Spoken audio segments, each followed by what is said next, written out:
얼굴을 뵈니 은혜가 넘칩니다. 얼굴을 뵈니 은혜가 넘칩니다. 진짜 얼굴에 뵈니까 은혜가 넘치시네요. 반갑습니다.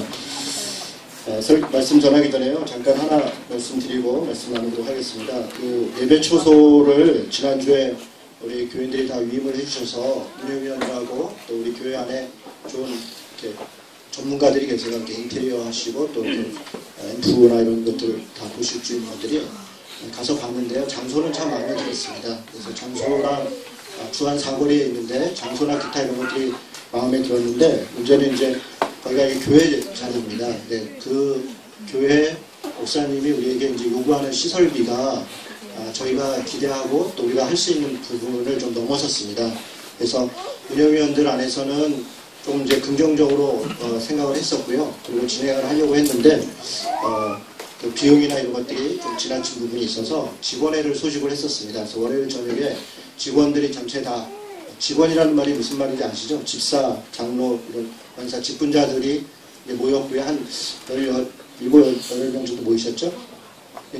19명 모이셨나요? 네, 모이셔서 같이 이렇게 의논을 했는데 결론은 1시간 반 정도 대화를 했는데 안 가는 것으로 했습니다. 네, 좀 지나치고 그리고 저희가 적절하지 않다 그런 과정들을 거쳐서 하는 게 그래서 부결이 돼서 안 하는 것으로 했습니다. 안 하고 당분간 더 우리가 이곳에 있으면서 적절한 것을 좀 찾는 것으로 했습니다.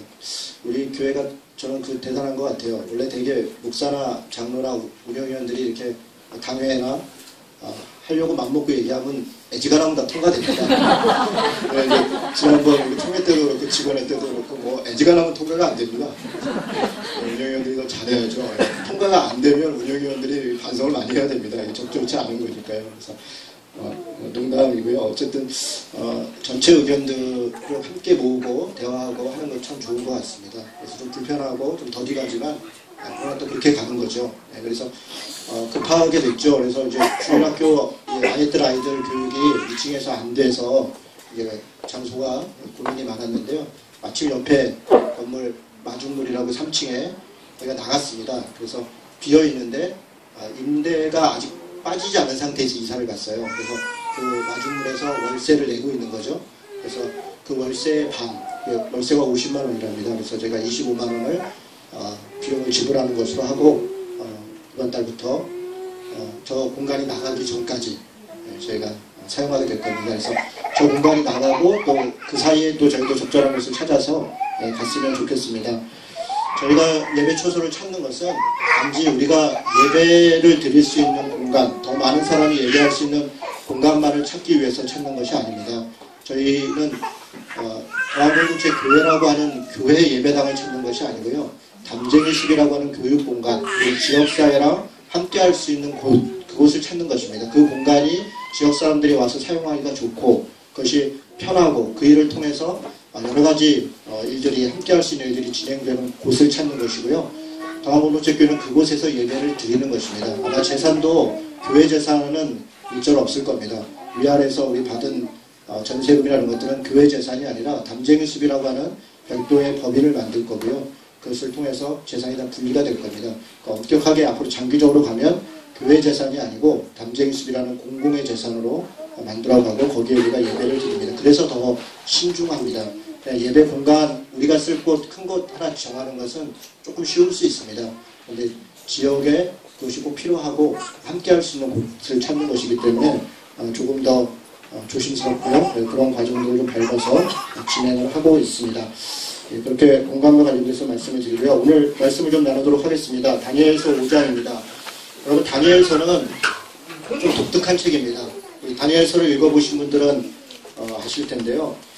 다니엘서는 물론 다니엘이라고 하는 어떤 선지자가 뭔가를 얘기하는 것 같은데 실제는 이 내용들은 다 역사적인 이야기들이 많습니다.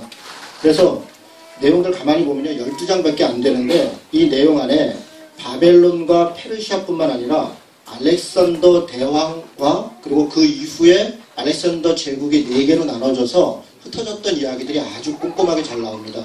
알렉산더 제국 이후에 이렇게 2명의 그 부하 장군들은 헬라 제국의 본토와 이런 데를 장악을 했는데요. 이스라엘과 관련돼서는 북쪽에 있는 메소포타미아 지역, 이 지역을 셀루쿠스 왕조라고 합니다. 그 지역도 이 알렉산더 장군의 부하 장군이 부하가 그 지역을 장악하게 된 거고요. 그리고 이집트 지역도 프톨레미아라고 해서 톨레미 장군이라고 한 사람의 왕조가 세워집니다. 그 셀루쿠스와 프톨레미아가 한 150년 가까이 전쟁을 합니다. 서로 왔다 갔다 하면서 그 전쟁 이야기도 이 다니엘서에 기록이 되어 있습니다. 그리고 거기서 그치는 게 아니라 그 이후에 로마 제국, 그리고 로마 제국에 의해서 장악됐던 이야기, 또 예수님 시대에 예루살렘이 멸망하고 예수께서 재림하시고 하는 이야기들이 이 다니엘서에 기록이 되어 있습니다. 다 표정들이 그런 얘기가 어디 있었나 이런 표정이시죠. 그런 이야기들이 있습니다. 다니엘서는 여러 가지 상징 언어와 의미들로 기록되어 있지만, 그래서 우리는 성경을 구분할 때 다니엘서를 선지서로 구분하는데요. 유대교에서는 지금도 옛날에도 마찬가지고 역사서로 구분합니다. 그래서 유대인들 입장에서는 이 다니엘서가 자신들의 역사서입니다. 그래서 그렇게 아주 독특한 구조와 내용을 가지고 있습니다. 특별히 오늘 우리가 읽은 다니엘서 본문 5장은 느부갓네살이라고 하는 사람이 바벨론의 굉장히 강력한 왕이었습니다. 그리고 그 바벨론의 가장 강력하고 힘이 있었던 느부갓네살 왕 이후에 벨사살이라고 하는 사람이 왕이 됐을 때 멸망할 때, 그러니까 이 바벨론이 어떻게 멸망하는가에 대한 이야기가 이 5장에 아주 이렇게 분명한 그 시대에 있었던, 물론 역사서에는 나오지 않는 이야기죠. 성경에 나오는 거죠. 역사서에서는 바벨론이 멸망할 때 메데페르시아라고 하는 그 연합군이, 그때 당시에 그 메데페르시아를 장악했던 초대 왕은 키로스입니다. 키로스. 우리 성경에는 고레스라고 되어 있습니다. 근데 키로스 대제가 바벨론 성을 멸망시키고 그리고 페르시아 제국을 만들었다. 뭐 이런 식으로 정리가 되어 있었겠죠. 그런데 그 역사 이면에 어떤 일이 있었는가를 기록한 게 다니엘서 5장입니다. 그래서 이 5장을 통해서 하나님께서 역사를 주관하시는 분이시다라는 것과 하나님이 왜 바벨론을 멸망하게 했는가에 대한 이야기들을 우리가 이 내용을 통해서 알 수가 있습니다. 오늘 그 얘기를 좀 나눠보려고 합니다. 여러분, 바벨론은요, 아시리아라고 하는 제국을 무너뜨리고 그리고 세워졌던 나라입니다. 첫 번째 왕은 나보폴라살이라고 하는 왕인데요. 바벨론 제국은 굉장히 큰 제국입니다. 처음에 제국이라고 하는 이름을 붙일 수 있을 정도로 당시의 나라들은 다 이렇게 흩어져 있었습니다. 메소포타미아 지역 자체가, 메소포타미아 지역이라고 그러면 지금으로 얘기하면 이라크입니다. 이라크 그 위쪽, 이라크하고 그 위에 쪽, 그러니까 시리아 이후에 그 위쪽 지역을 유프라테스강, 티그리스강을 중심으로 한 그 지역을 메소포타미아 지역이라고 하는데요. 거기가 여러 나라들로 흩어져 있었습니다. 그런데 그것을 최초로 통합시킨 사람이 나보폴라살입니다. 그리고 바벨론이라고 하는 제국을 만들었고, 나보폴라살의 자손 중에서 가장 바벨론을 위대한 왕국으로, 가장 넓은 왕국으로 강력하게 이끌었던 사람이 느부갓네살입니다. 느부갓네살 왕 때, 우리도 성경 읽을 때 느부갓네살이 자주 등장하죠. 그럴 때 굉장히 넓은 지역을 장악했습니다. 이쪽으로는 지중해 일대를 다 장악했고요. 당시에 느부갓네살이 왕일 때, 그때 당시에 이집트라고 하는 가장 강력한 패권 국가가 있었음에도 불구하고 이집트가 꼼짝을 못했습니다. 느부갓네살의 이 세력이 엄청나게 강했기 때문에 이집트가 지중해에 대한 조금의 그 자신들의 주도권을 얘기할 수 없을 정도로 느부갓네살이 대단했습니다. 그리고 저쪽으로는, 저 위쪽으로는 유프라테스강, 티그리스강 위에 엘람이라고 하는 지역이 있는데 그 지역까지 다 바벨론 제국이었습니다. 그렇게 느부갓네살이 넓혀놨는데, 문제는 느부갓네살 때 이렇게 엄청나게 국가를 강력하게 이끌었음에도 불구하고 지금 이 다니엘서 5장의 배경이 되는 것은 불과 느부갓네살이 죽은 후에 60여 년 정도 지난 후입니다. 60년도 안 돼서 그 나라가 멸망했다는 겁니다. 그렇게 엄청난 제국을 만들었음에도 불구하고 60년도 안 돼서 나라가 멸망합니다. 느부갓네살은 자신이 이 나라들을 세워갈 때 자신에 대한 엄청난 그 자부심이 있었습니다. 그것을 잘 표현한 게 4장 30절입니다. 우리 4장 30절 한번 보도록 하겠습니다. 역사 이야기하면 일단 포기하시는 분들이 몇 분 계십니다. 역사 이야기하면 내가 무슨 역사를 알려 이러고 포기하지 않고 잘 들으시면요, 별로 어려운 얘기 아니니까 다 이해하실 수 있습니다. 그리고 배경으로 말씀드리는 거니까 4장 30절 같이 한번 읽도록 하겠습니다. 읽습니다. 나 왕을 말하여 이르되 이 큰 바벨론은 내가 능력과 권세로 발전하여 나의 고소를 삼고 이것으로 내 위엄의 영광을 나타낸 것이 아니냐 하였더니, 지금 느부갓네살이 얘기하는 겁니다. 자신이 봐도 자기가 만든 제국이 대단한 거예요. 그래서 그것에 대해서 스스로 뭐라고 얘기하냐면 내가, 여기 보면 유독 그런 단어가 많이 나옵니다. 내가 나의 도성으로 내 유형으로 자기가 했다는 겁니다. 자기가 이 엄청난 것을 능력과 권세로 건설했고 그리고 위엄과 영광을 자기 스스로에게 나타냈다고 그렇게 이야기합니다. 그래서 실제로 느부갓네살은 우리가 잘 알듯이 30m나 되는 금신상을 자기를 형상화한 그런 신상을 세워놓고 사람들이 다 절하도록, 그 얘기는 왕으로서의 권세를 얘기하는 게 아니라 자신이 신이 된 것입니다. 자기가 신이 돼가지고 모든 세상 만물이 사람들이 당연히 자기한테 무릎 꿇고 그렇게 절해야 된다, 그렇게 인식을 했습니다. 근데 그것을 누가 깨뜨립니까? 하나님께서 깨뜨립니다. 하나님께서 다니엘을 통해서 몇 가지 꿈의 해석들을 하고요. 이 이후에 보면 7년 동안이나 풀을 먹고 들에서 짐승처럼 지냈다, 이런 이야기가 있습니다. 여러분, 그리고 나서 이런 과정을 거친 이후에 느부갓네살의 고백은 완전히 달라집니다. 37절입니다. 4장 37절 다시 한번 같이 읽도록 하겠습니다. 읽습니다. 그러므로 지금 나 느부갓네살은 하늘의 왕을 찬양하며 칭송하며 경배하노니 그의 일이 다 진실하고 그의 행하심이 의로우심으로 교만하게 행하는 자를 그가 등이 낮추시리라. 느부갓네살의 깨달음입니다. 느부갓네살이 역사를 주관하는 자는 자기가 아니라 자기가 무엇을 한 거라고 생각하지만 실제 하나님께서 역사를 주관하고 계시고 자신은 아무것도 아니라는 것을 고통과 아픔을 겪으면서 깨달은 것입니다. 그리고 그가 자기 입술로 하나님을 찬양합니다. 이렇게 느부갓네살에 대해서 이런 교훈을 주고 가르침을 줬는데, 그런데 불과 60년 후에 이 나라는 멸망합니다. 그리고 멸망의 장면이 5장에 바로 이어서 나옵니다. 그리고 5장의 1절에 보니까 이렇게 나옵니다. 벨사살 왕이 그의 귀족 1000명을 위하여 큰 잔치를 베풀고 그 1000명 앞에서 술을 마시니라. 지금 5장으로 딱 넘어가서 첫말이 뭐냐면 벨사살 왕이 이렇게 되어 있습니다. 역사적으로는 벨사살 왕이 느부갓네살의 마지막 왕은 아닙니다. 나보니두스라고 하는 원래 왕이 있고요. 그리고 이 벨사살은 그의 아들인데 공동 통치를 했습니다.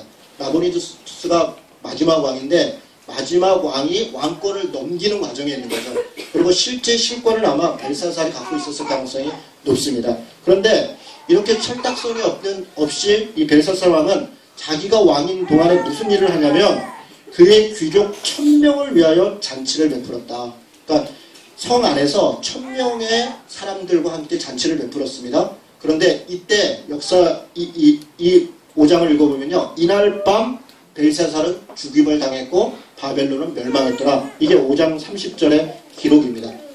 그러면 이때가 언제냐면 539년입니다. 이 539년의 어느 날인데 벨사살은 지금 밖에 메데 페르시아의 연합군이 와서 성을 포위하고 있는데 그 안에서 지금 잔치를 베풀고 있는 겁니다. 이 분위기가 이런 분위기입니다. 왜 그랬습니까? 여러분, 바벨론이라고 하는 성은요 엄청난 성입니다. 요한계시록에 보면 큰 성 바벨론이요 문을 얻다가 이렇게 나오는데요. 그때 당시 굉장히 큰 성이에요. 높이가 어느 정도냐면 이 성 높이만 한 100m 정도 봅니다. 그 터가 지금 다 발견이 돼서 발굴 작업을 합니다. 높이만 한 100m 정도 되고요. 두께는 뭐 어마어마하게 두꺼운 그런 성벽입니다. 이중으로 되어 있고요. 더군다나 그 성 주변에 해자라 그래가지고 이 물이 이렇게 흐릅니다. 성이 있고 옛날에 이렇게 주변에 이렇게 강이 흐르는 거죠. 이렇게 물이 흐릅니다. 그러니까 이 성문이 100m 정도 가까이 되는 이 성문을 이렇게 내리면 이게 다리가 됩니다. 그러니까 올리면 아무도 접근할 수가 없는 거예요. 그러니까 성도 크고 강하고 주변에 강까지 흐르니까 비록 메데 페르시아의 연합군이 와서 지금 공격을 앞두고 있음에도 불구하고 벨사살은 저들이 쳐들어올 거라고 생각을 못한 겁니다. 안 하는 거죠. 아예 무시하는 거죠. 그리고 자기들은 그 안에서 잔치를 벌입니다. 지금 분위기가 그런 분위기입니다.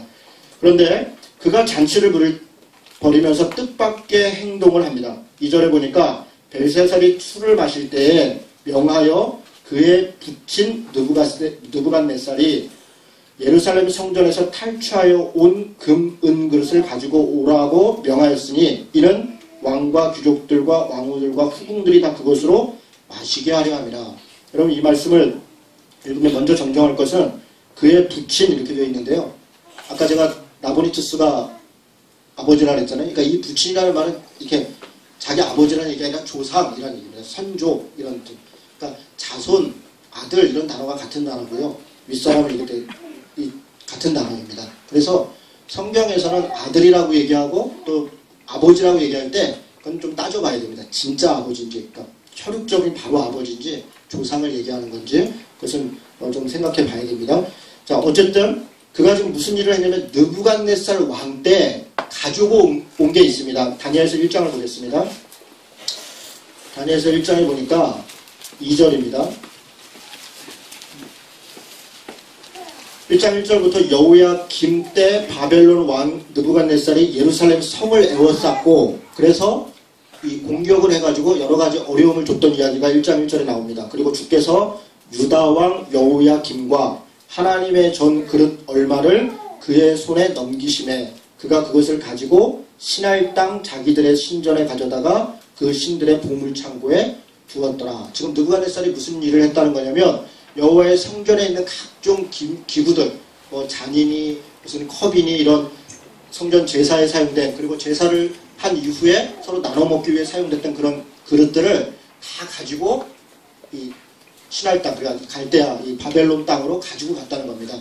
그리고 이때 가져갈 때 3절에 보니까 왕이 환관장 아스부나스에게 말하여 이스라엘 자손 중에서 왕족과 귀족 몇 사람 곧 흠이 없고 용모가 아름답고 모든 지혜를 통찰하며 지식에 통달하며 학문에 익숙하여 왕궁에 설만한 소년을 데려오게 하였고 그들에게 갈대아 사람의 학문과 언어를 가르치게 하였고, 기명만 가져간 게 아니라 사람들을 잡아갔는데 누구를 잡아갔냐면 왕족과 귀족의 자제들 중에서 가장 똑똑한 친구들만 데려갔다는 겁니다. 데려가서 뭘 했습니까? 자기들의 학문을 가르쳤습니다. 왜 그렇습니까? 그렇게 가르쳐서 그들이 다시 예루살렘으로 이스라엘로 돌아오면 신 바벨론파가 되는 겁니다. 그렇게 사람들을 교육해서 당시에 바벨론의 학문이 가장 우수한 학문이었습니다. 여러 가지로 이 글자도 마찬가지고요. 가장 우수한 학문인 바벨론의 학문을 가르쳤고 다니엘은 그 중에 한 명이었습니다. 다니엘이 그러니까 이 뽑혀갔다는 것은 귀족 가문의 자제였고 똑똑한 친구였다. 뭐 이런 정도의 얘기가 앞부분에 있는 겁니다. 다시 5장으로 가겠습니다.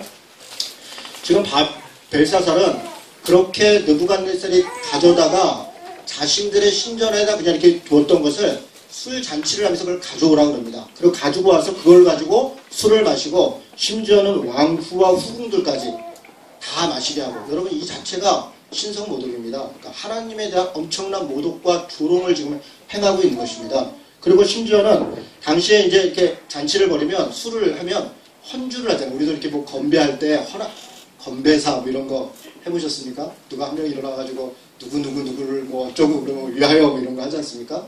그런 걸 헌주한다 그러는데 자기들의 신의 이름을 부르면서 하는 겁니다. 자기들 신에게 감사하고 그렇게 하면서 그걸 하는데 그때 사용됐던 기구들이 여호와 하나님의 성전에 있었던 기구들이라는 겁니다.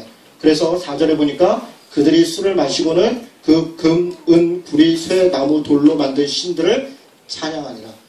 여러분 5장을 딱 시작하자마자 벨사살 왕이 잔치를 벌였는데 이러저러하니라. 그리고 나서 벽에 글씨가 나타나고 뭐 어쩌고저쩌고 했느냐. 지금 이 멸망의 배경을 이야기하는 겁니다. 이거 벨사살 왕이 하나님을 모독했다는 겁니다. 하나님을 조롱했고 그리고 자신들의 신에게 그걸 바치고 여러 가지 이런 일들을 했다. 이것이 바벨론의 멸망의 결정적인 배경이다. 그런 얘기를 지금 하고 있는 겁니다. 이 다니엘서의 저자는 금, 은, 구리, 쇠, 나무, 돌로 만든 신들을 찬양했다. 일부러 이렇게 얘기합니다. 여기 바벨론의 신 이름이 있습니다. 뭐 마루두길이든지 뭐 벨이든지 이런 신 이름이 있는데 그 신의 이름을 사용하지 않고 그 신들에 대해서 금, 은, 돌 이렇게 얘기합니다. 무슨 얘기를 하고 싶은 겁니까? 그 신들이 진짜 신이 아니라는 겁니다. 우상숭배로 만들어진 신. 여러분 우상숭배로 형상으로 만들어졌다고 하는 것은, 신이 만들어졌다고 하는 것은 인간이 주인이라는 겁니다. 신을 만들어 놓고 어디다 모셔놓으면 거기에 신이 있는 거예요. 필요하면 옮기는 겁니다. 필요하면 내가 옮기면 옮겨지는 신, 내가 구하면 구하는 걸 들어주는 신, 그것은 진짜 신이 아니라 인간이 만든 우상이라는 겁니다. 반면에 하나님은 우상, 자기 형상을 만들지 말라 이렇게 얘기했습니다. 하나님이 자기 형상을 만들지 말라는 것은 하나님이 인간에 의해서 갖춰지는 존재가 아니라는 겁니다.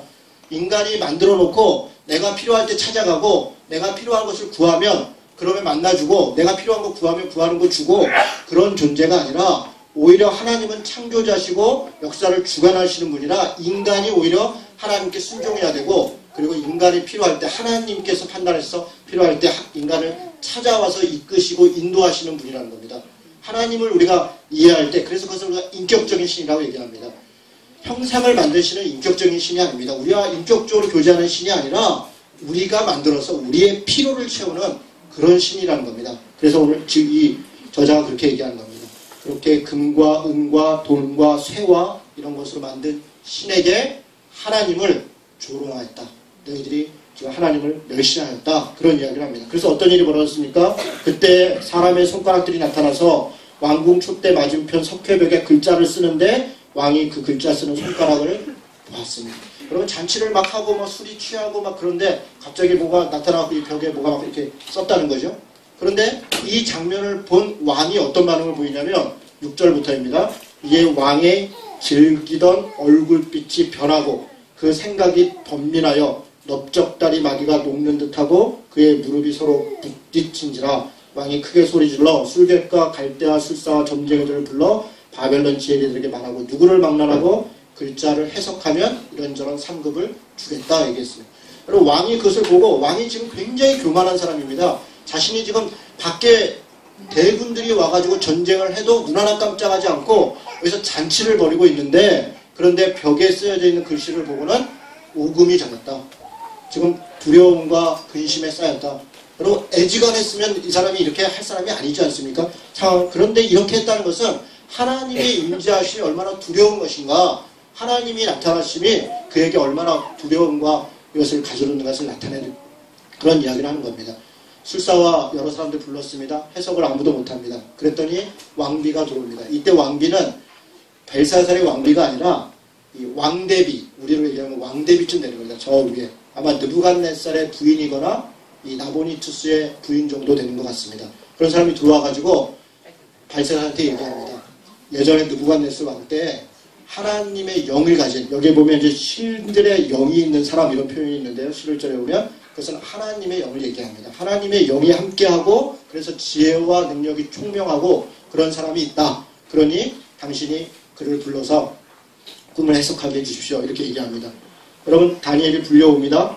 13절에 보니까 들어오는 다니엘에 대해서 벨사살이 뭐라고 얘기를 하냐면 다니엘이 부름을 받아 왕의 앞에 나오매 왕이 다니엘에게 말하되 내가 나의 부왕이 유다에서 사로잡아온 유다 자손 중에 그 다니엘이냐. 무슨 얘기입니까?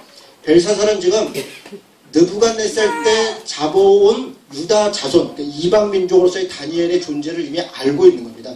알고 있는데 왜 다니엘이 여기에 등장하지 않았습니까? 처음부터? 다니엘은 지금 한직에 물러나 있는 겁니다. 이 아버지 나보니두스와 그리고 벨사살이 정권을 장악한 다음에는 다니엘은 현명한 사람이었고 바르게 정치를 했던 사람이었어요. 총리 중에 한 명이었지 않습니까? 그런데 그가 정치적으로 물러나 있는 겁니다. 한직에 나가 있는 겁니다. 그렇게 나보니투스와 벨사살은 사람을 알아보지 못했고 자기의 권력과 포갑으로 정치를 하려고 했던 그런 장면들을 의미합니다. 그리고 다니엘이 들어올 때 그를 알고 있습니다. 다니엘이 그것을 해석합니다. 해석할 때 의미 있는 이야기를 합니다. 16절에 보니까 벨사살 왕은 다니엘에게 다른 술사들과 마찬가지로 너에게 이런저런 저런 상급을 주겠다 이렇게 얘기합니다. 그런데 그거에 대한 다니엘의 답변이 17절입니다. 다 같이 한번 읽겠습니다. 읽습니다. 다니엘이 왕에게 대답하여 이르되 왕의 예물은 왕이 친히 가지시며 왕의 상급은 다른 사람에게 주옵소서. 그럴지라도 내가 왕을 위하여 이 글을 읽으며 그 해석을 알리리이다. 다니엘의 모습들, 그런 모습을 우리가 좀 이해할 수 있습니다. 그리고 나서 이야기합니다. 다니엘이 그 다음부터 벨사살한테 여러 가지 이야기를 하는데 대단히 지혜롭게 이야기합니다. 처음부터 그 글씨를 딱 해석하는 게 아닙니다. 그 글씨의 해석이 벨사살이 들을 때는 기분이 굉장히 나쁜 일이죠. 그랬더니 그러니까 바로 그렇게 해석하지 않고 누구 얘기를 하냐면 느부갓네살 왕 이야기를 합니다. 왜 그렇습니까? 느부갓네살 왕은 당시에 바벨론 사람들이 다 존경하고 누구나 다 따르는 사람이니까 느부갓네살 왕을 얘기합니다. 그러면서 19절을 얘기합니다. 같이 읽겠습니다. 시작.